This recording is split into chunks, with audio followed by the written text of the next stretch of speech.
2024년 빅테크 기업을 비롯한 그 미국 주식 시장은 상승 곡선으로 시작한 일면이 있는 것 같아요. 이 분위기 2024년도 내내 갈 거라고 보세요? 그래서 산업 추세는 맞습니다. 제가 뭐 공장에 가보면은 거의 사람들이 볼 수 없습니다. 거의 다 기계 로봇이라 하죠. 그리고 이 서비스업에서는 AI가 모든 산업의 생산성을 높여줄 겁니다. 그래서 앞으로 로봇, 제조업에서는 로봇이고 서비스는 AI로 볼 수가 있는데요. 이런 거는 산업의 큰 대세 추세라고 볼 수가 있어요. 그런데 그런 거를 작년에 미리서 미국 빅테크 기업들 주가가 너무 많이 반영을 해버렸다는 겁니다. 그래서 올해는 뭐 작년보다 상승률이 굉장히 좀 낮을 거고요. 혹은 정체될 수도 있을 것 같습니다. 올해는 저는 미국 주가는 그 박스권이라고 보는데 추세적인 상승은 아니라는 거죠. 작년에 많이 오르다 보니까요. 명목 GDP에서 미국의 S&P 500이 대표적인 주가 지수 거의 15% 안팎 가대평가됐고요. 그 다음에 산업, 생산, 소매, 판매, 고용, M2 이런 올간 지표로 평가해도 10% 이상 가대평가됐습니다. 어느 정도 그 조정을 거칠 수가 있다는 것이죠. 작년에 그 미국 주식에서 큰 그 수익을 낼 수가 있었습니다만은 올해는 수익을 가감히 낮추든 이제 아마 비중을 좀 축소하시는 게 좋을 것 같습니다. 그러면 올해는 미국 주식 비중을 줄여야겠네요? 저는 미국 비중을 가감히 뭐 예를 들어서 40% 이하나 30% 줄이고요.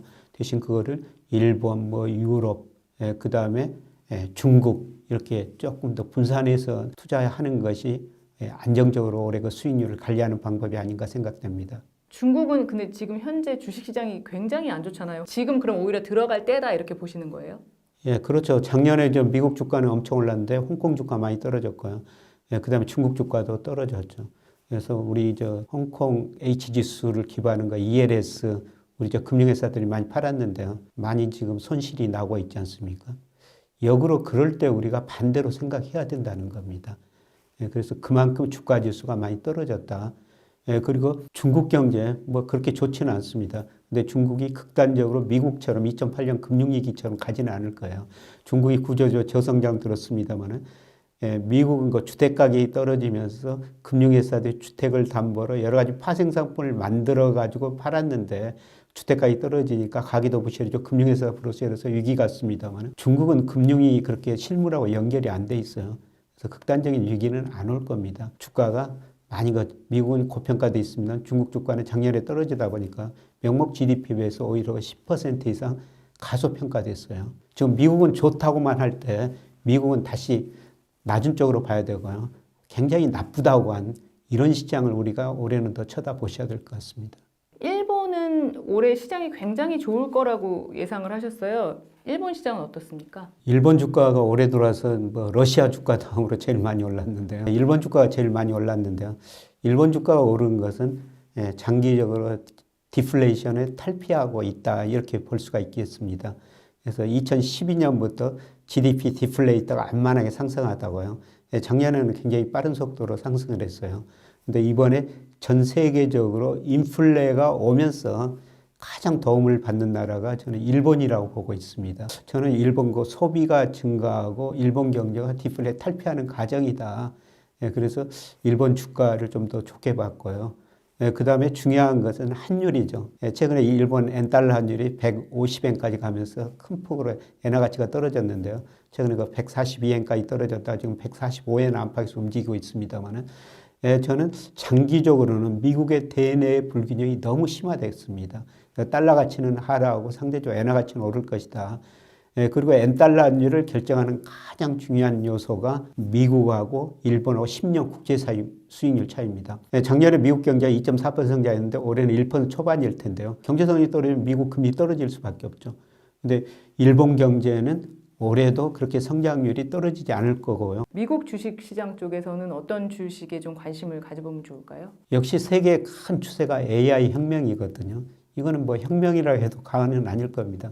그거는 미국이 앞서고 미국 기업들이 앞서가요. 이런 주식들이 계속 시장에서 해자가 될 텐데요. 문제는 작년에 너무 많이 올라버렸다는 겁니다. 작년에 그 나스닥 지수가 한 해 동안 48% 올랐다고 앞서 말씀드렸습니다만 올해 좋을 거를 미리서 반영해버렸다는 겁니다. 그러니까 장기적인 추세인데요. 이게 장기적인 주가 상승 추세인데 추세에서 단기적으로 2로 너무 많이 벗어났다는 겁니다. 이 추세에 접근해가는 과정이 필요하다는 것이죠.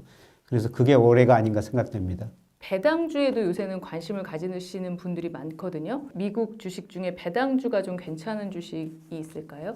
예, 미국 기업들은 뭐 배당금을 참 많이 주죠. 배당 성향이 한때는 뭐 50% 근접하고 있는데요. 그러니까 순이익에서 배당을 50% 준다는 것이죠. 그래서 월별로 미국 그 기업이 그 배당 주는 회사들이 많아요. 대표적으로 코카콜라나 스타벅스, 인텔 이런 기업들이 월별로 배당을 준다는 겁니다. 그래서 그런 기업 투자하면서 월별 배당을 받는 것도 좋은데요. 문제는 미국 주가가 오르다 보니까 배당 수익률이 너무 낮아졌다는 거죠. 최근에 보니까 미국 S&P 500 기준으로 보니까 배당 수익률이 1.5%예요. 아주 장기 평균이 4.2%거든요. 그러니까 주가가 오르다 보니까 배당 수익률은 많이 낮아졌다. 이렇게 보시면 될 것 같고요.